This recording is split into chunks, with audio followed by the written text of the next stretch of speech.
Good evening, ladies and gentlemen, and let me welcome you guys one more time to the podcast. This is a very, very interesting, this will be a very interesting conversation if we take into consideration the caliber of people that are seated here.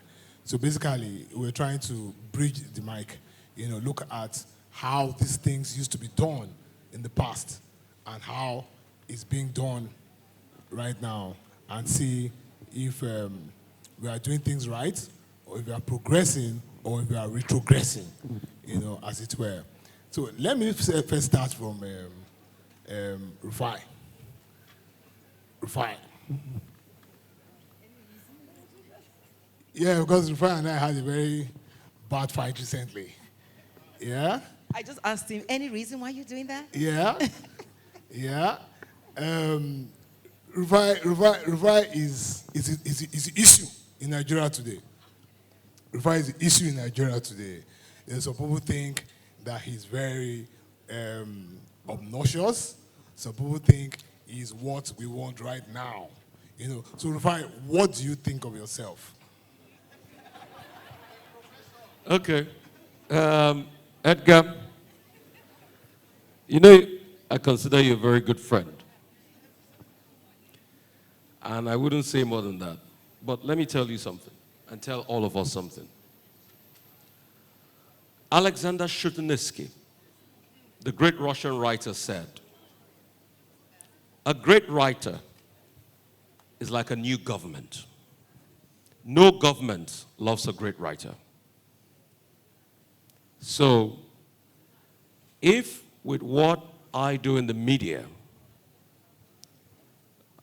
government feels frenetic, it shows I'm doing a good job. And you see, I know the problem with a lot of Nigerians. We come from a place of fear and cowardice. Our lives have been conditioned over the military era. We are told not to talk. We are told not to speak.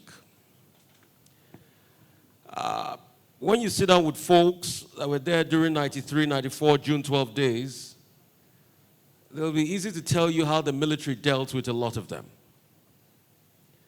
But you see, what we also forget, that in those days we also had journalists that stood tall, the likes of Bayo and Onuga, and some other great journalists that stood tall that had their own. And every generation will present new challenges. So for the fact that I like to push the envelope by asking the key questions that people are so scared to ask, I know a lot of people will not understand it. And you're not supposed to understand it. I don't want people to like me. It's not a popularity contest. I don't suffer fools gladly. I don't want you to like me. But you will respect the questions I ask you, because that's what matters. So I don't want you to like me. If I wanted people to like me, I'll probably sell ice cream. All right? So I don't want you to like me. But you have to respect the rigor of the questions. And you see, most of these questions that they say I ask is inquisitions, because I love to learn. It's never from a place of malice. But it's when you have something to hide, you think it's from a place of malice. I'm fascinated about knowledge and projects. I'm one of those people that get excited about reading a new book on a Friday night. So rather than going to somewhere to take 1 or 2 bottles, I'll get excited about reading Nietzsche on a Friday night. Knowledge excites me.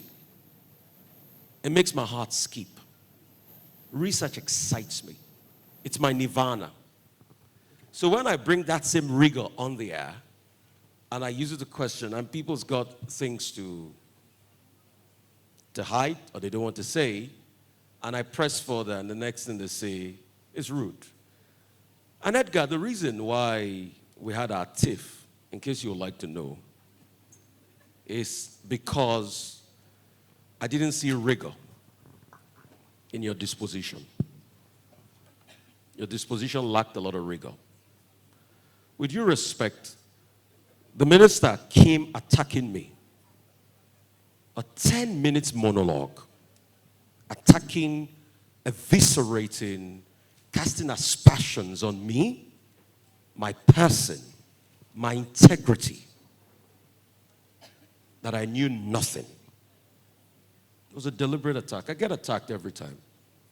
And Edgar, you were the same person when Onyenokwe attacked me. You hosted a party for me. But what's the difference between what Onyenokwe did and the minister? And my only response was, let me put a word in, because when it was my time to talk, I kept getting interrupted. And I said, please, if you keep quiet, you'll keep calm, I'll be happy to put a word in. But they said, I said, keep quiet, because people will misconstrue things. And secondly, I also said, while I was being interrupted, go ahead, keep dignifying it, and everybody will see you for what you are. Okay. But those two phrases gets everybody overboard. They don't see when I was attacked, and they don't see. So it's, you see, I'm sorry to say, Edgar, let me finish. Let me finish. You're interrupting me now. Because you asked for it. Because I told you I don't want to talk about the TIFF, and you decided to bring it here. After I told you as a friend, I don't want to talk about it. So let me finish, please. So, if that's the case, I'm just here to do a revolutionary brand of work. That's all I want to do. I want to do good journalism. And that's what I strive to do. I'm not saying I'm perfect. But I'm saying, please, let us all introspect. If there's anything wrong with my questioning, I'm sure Governor Seyi Makinde was probably wrong today by saying, it's not a big thing to answer the question on a cost per kilometer. I mean, let's build a country where we can interact and do some serious business, not sentiments.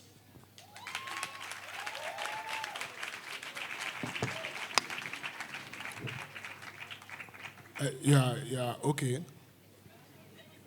You don't talk finish. Okay, so let me tell you why I Sorry brought this that I up. have to get into this. Are we No, but hold here on. to sort out your No, tip? hold on. No, you have to be clear. Hold No, on guys, now. listen. No. You have to be clear. If you're here to sort the tip off, you can just step out and go. Wait, Do hold you on. understand? Please. I'm the moderator.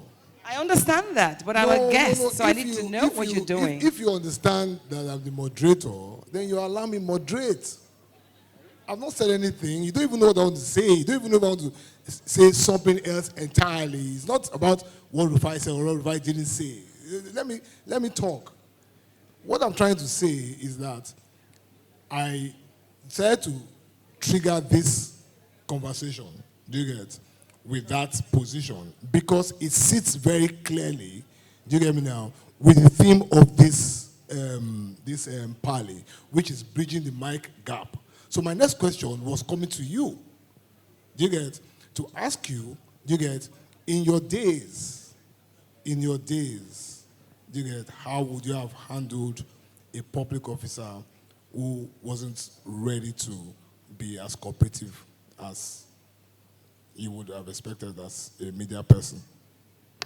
The Duke, I apologize for stepping in. And the reason I did that was I know how it can go, how an interview can go from nice to nasty to horrible.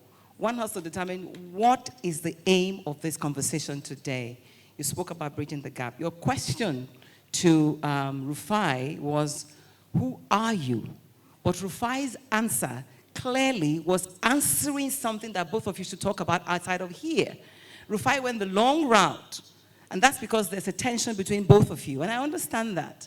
But we are here to talk about bridging the gap. Now, that's his style. Rufai is combative, appears to be combative, simply because he wants to get to the bottom of the question, of the whatever is before them. And I understand that. He says he's not speaking to the gallery. One thing about handing the microphone is it doesn't matter what you say. Out there, people are watching you, and they will come to conclusions of whatever it is that you're doing. And we know that. And with the new era, where there's a serious democratization of media, because media is now more accessible in people's palms. There's a good and the bad about it. Now, the good thing is, whatever it is that you put, before you know it, it's all over the world and it's everywhere. And people will draw meanings that may not be what you meant. But people will always come to conclusions. There are different styles. There's a responsibility. Okay, thank you so much. Thank you for the clarification. So, but you know, my question to you was that in your days, I mean your heydays, I mean the NTA time and all of that, do you get how do you see your profession today vis-a-vis those days? I like the freedom that comes with knowing that you don't have to wait for a media organization before you can blow, right? Now we watch Rufai and his team on Arise. We watch our dear, beautiful doctor on TVC because they exist. But he doesn't have to be where he is, but they need that as a projection, right? Whether I would like it or not, old media still seems to be, because they have the money to own a media platform, they have the money to advertise, they have the money to push it through. However, you rant today, you don't belong to any media, you have your following, right? So in our time, we didn't have the luxury of being able to speak our mind and not HMV. HMV is his master's voice. But even while there, you could still be a reporter that people would trust, because you're going out to ensure, as you go out, whoever holds the microphone, whoever holds the pen, is the bridge between the person who's listening to you, who is watching you, or who's reading you, and the person that you're bringing to them. And there's a huge responsibility in that. In the past, the responsibility was jaundiced by whoever owned the media. Today, it's jaundiced by people's personal perception and belief that, oh, I am big, I am in, I want to hit. The more likes you have, the better. And so they will do all kinds of things to get it done. So in my time, to answer your question, it was different. Okay, as a media owner, what's your take in all of this? As a media owner, how do you balance professionalism you get and the seeming freedom you get that she's spoken about today? How do you balance it? Thank you. I think they say the more things change, the more they stay the same.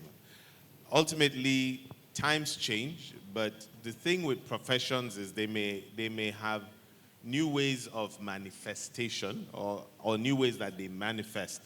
But one of the things that I would say has become more evident in today's world is the need to understand what audience you are speaking to, what medium you are speaking through.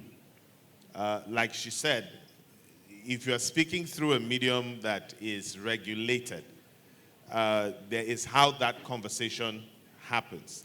If you are speaking via a medium that is significantly liberalized, that's how that conversation happens. For us, we're in the business of consistently seeking to build an audience, to create a connection with an audience. Now, how that happens, we no longer have the luxury. So, for instance, I'm in radio, but we no longer have we no longer have the luxury to say we would only speak to people via that traditional box set. We have now woken up to the reality that there are people who may never hear us on radio, but they will experience us. So we've evolved into being more focused as a brand that is seeking to establish touch points. So we know there are people who they would only consume us via social media. There are people who have never tuned in to listen to us, but they know us because they've seen interviews we've done with person A, B, C on Instagram, on Facebook. There are people who would never listen to us, but they follow us on YouTube. They watch the videos of things we do. So we are conscious of that, and we leverage on technology and possibilities. So as a policy, for instance, at our station, we always look through different prisms. One of the prisms we look through when, say, we are trying to brainstorm on an idea is, we say, what's the need for digital? It's still radio, that's our mothership, But we know that there will be that youngster in Unilag who may not tune into radio, but he deserves to experience what we're experiencing. So we're alive to that. Okay, brilliant. So as a media owner, there's some questions I would love to ask you, but I don't know if it's the right platform to ask you. I'll say I want it privately. Now, so, Morayo. Okay, so you seem to straddle both. Sorry, Dr. Morayo. No, you don't have to. Morayo is good. I'm afraid to call Morayo this Dr. Tino. Morayo Because is good. Everybody has doctor now. So I know some people. But you seem to straddle both sides. Do you get it? So you have a huge social media followership. In fact, when you were coming up, everybody clap for you, and I don't know why they clap for you, And then you, up until very recently, you were working for a platform that was owned by an interested party. Do you get it? In our national conversation? Do you get me now? So how did you feel working there? Before I even get into that, let me try to address the initial question you asked everybody. You see, I see it two ways. We have a nation to build. Look around you. We have a nation to build.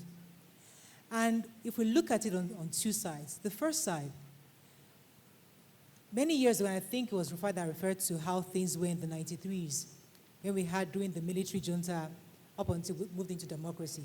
Many people have spoken. Many of them, Bekor and some Kuti, Ganifa Emi, many of them, even my father, Kabashon, they are all 6 feet under today. Even Fela and Nicola Bokutu, whose shirt I'm wearing today. There's nothing wrong in expressing yourself. But there's always a how-to, which is what Auntie Adesuwa said earlier. I am not against what Rufai said, because I think the truth is many of our leaders often come unprepared, and they are so used to meeting mediocre questioning. So they're used to just journalists glossing over certain things. So today, the feedback to leaders is that nobody's going to be asking you mediocre questions anymore. People want to have details of what you're doing. So they should have that feedback. But on the other end, because as a media person, I have a social responsibility to Nigerians, and I have a nation to build. And I also understand there are three kinds of people: the masses, the middle class who are somewhat exposed, and those who are the hitting the pipers, the godfathers. Many of us in the middle class, or when I say middle class, I mean exposed. The masses follow what we do. So we must be careful. We don't want a banana republic. We also want to model civility. We want to model, how do I get you to answer me critical questions, but in a way that's also respectful and dignifying. Not because I don't want to be harsh or mean to get you to talk, but at the same time, I must also be respectful. So, as I said, it's both ways. And he's my brother. And we're in this industry together, and we all have the same stakes. We all want to be part of this development and build this nation. But there are different ways of doing it. Going back to your matter of where I work or where I used to work, you see, it's all perception. During Jonathan's period, TVC was like the most critical station against Jonathan's government at the time. And we had a lot of viewers. People flooded to TVC. That's really when TVC became really, really big. Because even my show was pretty critical of the Jonathan's government at the time. Now, when things changed, powers changed, and people assumed, because XYZ, so the mentality changed or perspective changed. And no, it didn't necessarily have to change, but it was just perception. Now, I have never felt that pressure of, XYZ owns the station and I can't speak my mind. It has never happened to me. And I think I've shared this a few times where I had the opportunity to meet this owner in his house. And this was many, many years ago, when in the early days of the show, when we used to get pressure. People would be calling us, that thing you guys said on TV, please, I don't want to holler, they're just coming for Bodilon right now. And to be shaking, all the ladies would be shaking. Myself and the ladies, they called, Bodilon called, please. And then finally, when I now met Bodilon, I said, Oga, they said you are always calling, disturbing us, saying that you said you will stop us from explaining our views. He said, Morayo, please, I love your show. If I have an issue with you, you hear from two people, my PA, Tunde Rahman, or your CEO. If those two people don't call you, it's not for me, don't mind them, they are cycle fans. So that is somebody who he believes in you expressing your views. So when I was armed with that, I had no business with anybody calling me or putting me under pressure. So it's perception. Perception sometimes is reality. I mean, I can't really change people's views.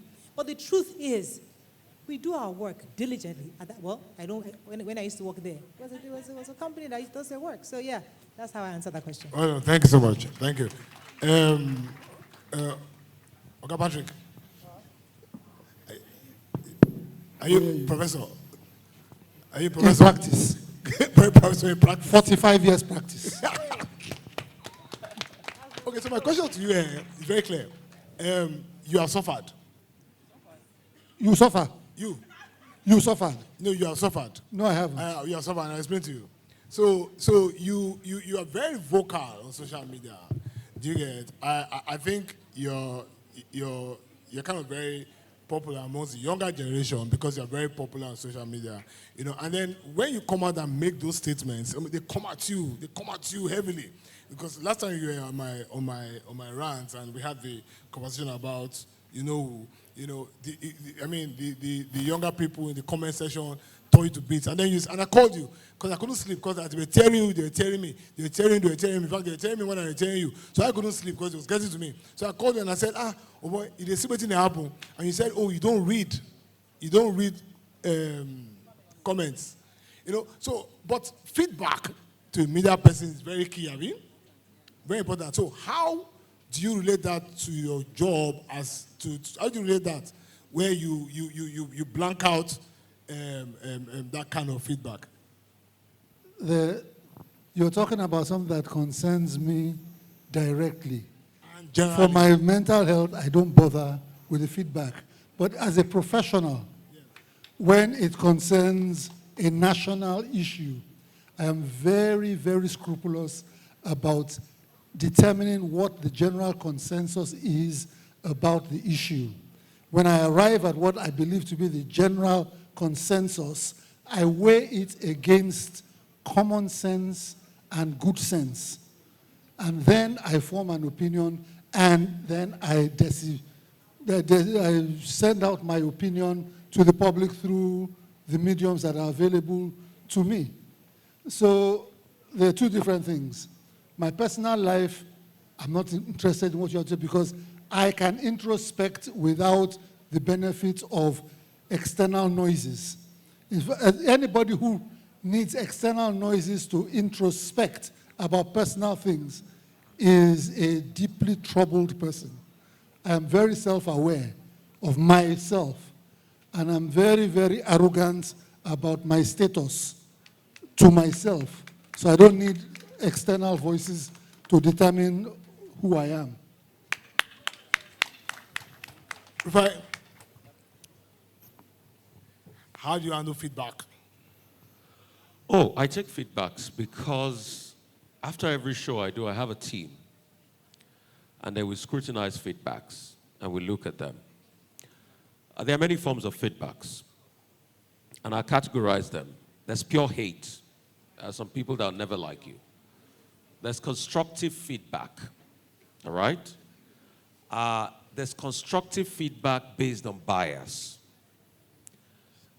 So you need to be able to look at the variation of the feedback when it comes. So, and there's something we do, we call like a surgery, where you watch your tape over and over and over again and play back scenarios and see what you can take out of it. Over 70% of the feedback you will get are probably from the place of hate, bias, leaning, and slants. Because most of the time, you think people even heard what you said before they criticize you. They didn't hear what you say. So it's when you engage them in the debate, you will hear that they didn't even know what you said. Most of the time, they'll say, somebody told me that you said, and based on that, they're already calling and criticizing. But definitely in every society, I have people I look up to. I have people I talk to in this business. And I have people that I say, you know what? Give me genuine feedback. Open me up, eviscerate me. But the last layer is the fact that a lot of people do not know I am my own self's worst critic. And that's how I get better. And you see, when I say I don't believe in adulation, a lot of people think, oh, he doesn't want to take praises. No. Because for every argument I make, I am thinking of 10 different arguments that will counter the logic of my first argument before I put it forward. And that's the way I research. So when I'm talking about one talking point, I'm thinking about 10 different arguments that can counter that talking point. So I can easily preempt an argument that will be made against the position I make. Then I will also think through how I'm going to counter the argument I have made to counter my arguments. So all of this, you're also doing it in a very short time span. Because what we also forget, and one point I wanted to make is, television, traditional media is different from podcasts. Podcasts, you can talk 2 hours. But take, for instance, I do a 3-hour show. I remember when we started the morning show, it was 2 hours. When we expanded it to 3 hours, as of today, 3 hours is not even enough. But we have sworn, please don't increase it more than 3 hours, because we are doing the longest duration. So you are constricted for time. You have other hosts that are speaking. So it's about to select the best argument forward and also put in a bit of the argument that counters your initial premise. And that's how you straddle through. And like I said before, people say things. But the most important thing is, and the most important question I ask myself every day is, when I'm criticizing and judging myself, I say, Rufai, is this the best work possible I could have done? And every night, I tell myself, no, you could have done a lot better. And that's why I'm still in media. The day I tell myself this is the best job possible I could have done, I will have lost the pep, the zest, and inspiration, and I think it's time to go home. But, like I tell people, I will never arrive. I will never get to a point where I think this is my best work possible. Because like Walter Cronkite says, an old anchor man never dies. It keeps coming back for more. So I am thankful for my mistakes, because it is my mistake that serves as a panacea and a pedestal for me to go on the air on the next day. So let me submit to all of you. I will make more mistakes, and I will get more things right. You put it to us. Anyhow you call it. I will make more mistakes, because my mistakes gives me the latitude to go correct it the next day on the air, and I keep going at it. And all of us will make more mistakes. So we must have a society that is not oblivious of the fact that failure is a pathway to success.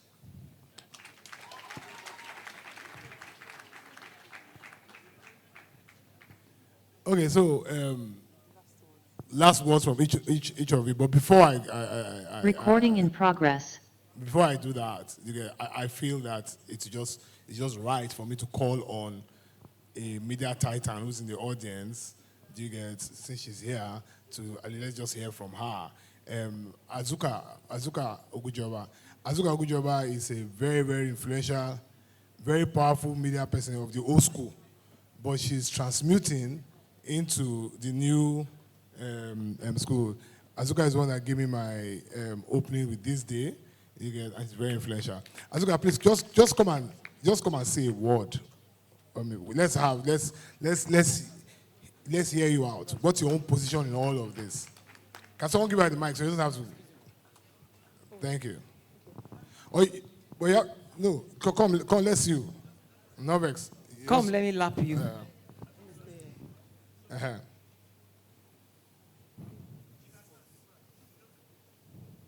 Good evening, everybody. He's putting me on the spot because I just came to support Tosin, and now I'm talking. What am I supposed to say? Okay, first of all, as a media person... Let me direct you. Okay, so you started out in print. You get, so you saw all of that when print was all of that. You know, when we were growing up in the 90s, if you were a columnist with This Day, you're basically a superstar. I mean, so today that influence seems to have been it is being eroded because of the influence of social media and all of that. Do you get me now? So, how do you see media of today? Do you see it as progressing, and in which areas? Okay, first of all, I don't believe that I should be a noisemaker for me to be respected as a journalist. I'm very traditional in my ways, in my style of delivery. I still don't think that social media has reduced our influence. Okay, what I do these days is that some of the celebrities right now, before social media came, they used to shake for us, like they call you, they can't do anything without inviting you. They will seek for your consent, they will beg you to publish their stories, but now they feel that they are dealing with their fans directly. They don't need us anymore. But it's not true. Because when the serious issue happens, they still come to you. Like when they need proper counseling with any period they're doing, they still come to you for advice. And sometimes now we charge them. Before we used to do it for free. We'll charge you for consultancy, So I don't think that it has reduced anything. I still think I'm still very relevant with my pen, if I want to write. And I don't know if I should go to what happened to me recently. Yeah, because we don't make noise on social media. So I had an issue recently with the Nigerian police and a guy called Big Yoladako, because I don't make noise. So he thought I was a toothless, like I was toothless bulldog. So he came for me, and they were shocked the way everything turned out around. My chairman bounced into the whole situation, and we just felt that he went for the wrong person. So I still think we're still very influential. We don't have to make noise and be a social media influencer, as they call themselves. Thank you. But I don't know what they're influencing, really. Thank you. Thank you. God bless you, Azuka. Okay, so one more minute, last word from each of you. Thank you. From Madame. Thank you. I think the reason we're here today is to establish the fact that, yes, media has been democratized. Yes, everybody can pick up a phone and be a content producer and an influencer. Yes, everybody can interview, but there are rules of the game. Even if you are popular for 1 minute for having made some rabble-rousing, you'll be forgotten. People's attention span is so short. So I just want to leave with 3 very key words. Yes, you're democratic. Be sure of the content that you are sharing. And more critically, there's this word, responsibility. It's response and ability. You owe it to people who are listening to you to behave a particular way, to present a particular way, and to be ensure that the information you're given is right. We all have our rights. Feedback is good only if you take it. It's enough to say, oh, people can criticize me or whatever. Feedback is good only if you criticize. I just want to say one final word to Rufai. Rufai was being professional by asking the right questions. But Rufai went a little bit above board, and that's a personality thing, by giving it back. There are different ways you could have done that. So that's first from me to you. A great job doing what you're doing, but at least try. No comments. No comments. I not put mouth for that one. I didn't say anything or nothing. You know why I say that? Because 2 wrongs don't make it right, quite frankly. You're the professional. They say when a mad dog is talking and you stay quiet, when they see people fighting, the one that is shouting is like the mad person. So, but I know that minister was being obnoxious, no doubt about that, and avoiding questions. But Rufai could have risen above it. Okay. But yeah. Thank you. Hindsight is always 2020. Thank you. Hindsight is always 2020. You don't do. So, Edgar. I'll just speak to the fact that with content being liberalized, it presents a lot of opportunities. But like we see in the world today, where absolute freedom in itself can be quite a very tricky thing. Like we've seen countries, for instance, where They took down the government of the day, and it was very free. Then what starts to happen is, what do we do? It reminds me of, there's a pop artist, a rapper known as called Heavy D. Did a song in the 90s titled Now That We Found Love. Like, the question was, now that we found love, what are we going to do with it? Now that we've got a liberalized space that information flow is very supercharged, what are we doing with it? I'm of the school of thought that there always has to be rhyme and reason. There always has to be why we are telling stories. This is about storytelling. Storytelling is the way that we preserve our heritage. Storytelling is the way that generations that will come long after we are gone will remember us. Back in the day, they used to go into caves and draw things to keep for the next generation to see. Now we are doing podcasts. Now we are doing shows on television. We're doing all of that. We must remember that these things, they may seem like fun, but we must remember to curate them. I tell people we are enjoying the liberal space of things like YouTube, Spotify. These are all non-native platforms. It's important that we invest and create the things that are ours. I'm not saying they're bad, but the truth is nobody's going to love you more than you. And when the chips are down, we saw how Netflix just turned off one switch and they were gone. So it's important that we are architects of telling our story. I'll leave you with something that an author, Valerie Geller, would say. She says about storytelling, always tell stories, make them matter, and always tell the truth. It's important to tell the truth. For us in what is called traditional broadcasting, we are conscious of that. There are opportunities for podcasters to always take on and collaborate. We publish a monthly newsletter at Jusmen, Radio Jusmen, and this month my editorial was collaborate to elevate. Because ultimately, I don't see podcasters, for instance, coming to television and radio and saying, I've got this podcast, promote it for me. You cannot promote only with the audience that you are using. When this event was being organized, you could see how Movement Studios leveraged on, they did a master class. They went to influencers, did outdoor, did television, did print, and it is all of that coalescing into what we have today with the audience we've seen. So we must remember to always collaborate. Thank you. Thank you. You never give a radio guy a microphone. Thank you. Doctor. The name is Morayo, please. Sorry? The name is Morayo. Oh, Morayo. Your last words. Last words. I think I've said what I really wanted to say as regards that, but I would like to take us back to the issue of storytelling, because the truth is, storytelling is crucial, but we can't do that without those of our forefathers and our fathers, because I'd like to link it to the initial sessions we had earlier in the day, because we have Mr. Doyle here and also Auntie Adesuwa. The truth is that we need each other. We can't tell stories that are too modern, that don't have a foundation for where we're going to. We need to know where we're coming from, because what is unique to us is that there's a foundation.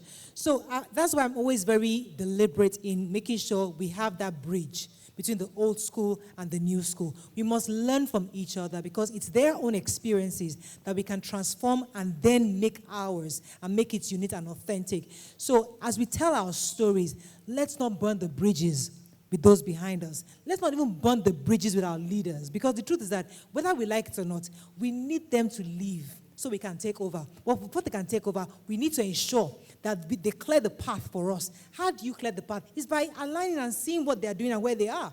If you don't do that, they're not going to show you the way or the ladder in which they got to where they are. So as much as we want new leaders, we want fresh breed of leaders in our storytelling, let's ensure we bridge the gap such that there's a channel between them and us, so that when we say our own stories, we tell our own unique stories, it's authentically ours, but it has a foundation from where it's coming from. Thank you. Thank you. So I'm sorry, I'm quite very contrarian. I mean, I don't go where everybody's going. and I'm outlier. I'm a big outlier. And I do that with empirical facts. So a lot of people have been saying media is liberal. That's an illusion. Media is not liberal. For the fact that they give you Instagram, Facebook to post your pictures, somebody owned those platforms. Facebook makes about 175 billion every year. Guess how much they spend in servicing the Facebook website and the storage? They spend 100 billion in operational cost. And you think media is liberal? It's not liberal. Somebody is spending the money. So that's why when they tell them to take you off their platform, they would do it easily. It is until when they have problems with you and they tell them to take you off your platform, you will know that it's not liberal. When the Twitter ban happened in Nigeria, that's when we know that some people own Twitter. So this illusion they've given to us, Instagram is free. You post your pic, you get likes, you get followers, you get this. Somebody still owns the back end. You are just part of their story. In fact, you are just a pawn in their story. And how did they do it? They give you monetization. They allow you to make cheap money. They declare hundreds of billions in profit, but you get $5,000, $10,000. You're shouting, MAGA, don't pay. Hey, I never knew internet was this exciting. They're using you. You're part of the plot. They're using that your great content to collect many amount of money from advertisers out there. So it's part of the delusion they've sold to us. It's not liberal. Secondly, traditional platforms are still important. I also wear the same hat as being a co-founder of a radio station, fast-growing radio station in this country that I co-founded about 3 years ago. That's Voice of People. We have a station in Lagos and in Abuja. And we opened that in the space of a year. And what I have noticed is this. When the numbers, the NPS numbers come to me at the end of every month, I get well over 1 million, 1.1, 1.2 million listeners in Lagos. But when you look at the DSTV or the satellite television boxes, how many people are subscribing to it? What are the paying subscribers? What does that tell you? It tells you that platforms are still strong. The platform you think are dying like radio is still well sought after. It's still very much sought after. Yes, there could be a split in the advertising revenue because over time you have multiplicity of platform. I remember when I was on Inspiration FM then, we had barely 40 radio stations in Lagos. Today we have over 90, going to over 100 in Lagos. So, and you still have the agencies we used to have before and you're fighting for the funds. But it doesn't mean that those people don't have listenerships. Terrestrial is still very strong. There are still a lot of people that, with that local area, that's what they watch in the interland, and they have a lot of numbers. So my story is the fact that, please, let's not go with this illusion of social media. Let's still build independent personal platforms across board, across radio. Newspaper is still very important. So when people say, because there's one influencer somewhere, I'm sorry, they can't do the work she has done. Okay. They don't have the level of authority in this country she has done. In fact, the reason why you face what you face was because you were an established journalist before you started using just that online platform. And they know these things. Okay. So, in as much as we are in a podcast conference, we like to talk about liberalism of media. Okay. It's an illusion. Let's still strive to create those platforms. And secondly, let's still try to ask the tough and difficult questions. Okay. You see, concerning the criticism Rufai faced, the problem is culture. Nigerians are not used to seeing people being held accountable on TV. It's still a big problem. Many years down the line, there'll be a culture shift. You will call me and remind me that I told you that. Yes. Thank you. Mr. Doyle. Yes. 2 seconds, please. Madam has to go. Okay. Hungry is catching. There's a phrase that we've used liberally here, storytelling. Storytelling wants to presuppose that what you're going to be saying will be the truth. But what we have found out is that a lot of our podcasters are not so much storytellers as they are tale-bearers. And the distinction has to be made. A journalist, a broadcaster, a trained person in the traditional sense of the word, is a storyteller. He manages the narrative and he delivers it with an intention. And usually the intention has to be well-intentioned. He has to be well-intentioned in the managing of the narrative and telling the story. Some stories are disjointed. So the whole idea of having a trained journalist or broadcaster is so that this disjointed story is presented logically and chronologically. That is what the training comes in. But your average podcaster is a tale bearer. Because there are many stories, there are many things that happen in life when, if not properly reported to the audience, can lead to a world war. So the danger of the podcaster is that the podcaster who has unlimited time on his quote-unquote platform, and when he becomes a tale bearer, he is a loose cannon. He or she is a loose cannon. So it's important that the audience begins to develop filters with their eyes and filters with their ears, and they have to have filters in their mind gate. Because, as I've said, a lot of these people who podcast are, for want of a better word, they have, and again, because the owners of Instagram, Facebook, and what have you, they have monetized hate speech. They have monetized bombast. So a lot of people go there, they are aware of it. Like, for instance, the young lady who said that she wanted 100 to sleep with 100 men in 24 hours. Of course, we knew that she was BSing. I knew it was BS. However, there are a lot of young, impressionable people who didn't see it as BS and would have said to themselves, I'm going to try and do 150 in my own time. So what I'm just saying is that we need to be able to find a way of reaching the audience, because the audience right now is on social media. We need to be able to educate and introduce filters into the ears of that audience. And that is the challenge that we, as trained storytellers, that is the challenge that we have today. And we have to find a way to reach that audience and sensitize that audience to the danger of the tale bearer as against the storyteller. Thank you. God bless you. God bless you. Let me add my own, because it will look one kind with me if I don't talk. With your dada? Let me talk too now. Because anytime all we are talking, people will know I'll be clapping. When I'm talking about talking, let me talk my own. Okay, now, so there's one aspect of all of this that Patrick has alluded to it a little bit, Rufai has alluded to it a little bit, Madam Morayo has tried, and Madam Onyenokwe and Jusmen didn't even look at it. It's the audience. You get the quality of those you media people are talking to is funny. And that's why you see people like Patrick Doyle says, oh, I don't listen to commentary, I don't, and all of that. You know, when you throw commentary up an issue, on personal issues. Whatever. When you throw up issues, whether it is Rufai that is throwing up an issue, whether it is Madam Morayo throwing up an issue, the feedback you get from the audience can make you just faint. You get, you're talking about governance, and somebody saying God punish your papa. You're talking about female empowerment. Someone is saying your mama na shawo.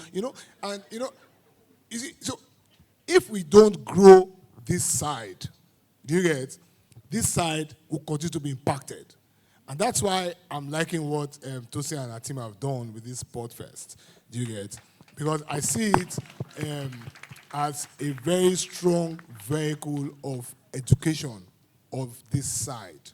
You get, if you do this kind of platforms much more regularly, then young people can come and begin to get educated, begin to get enlightened, begin to understand how people on this side see these issues. So I want to thank you for this. God bless you.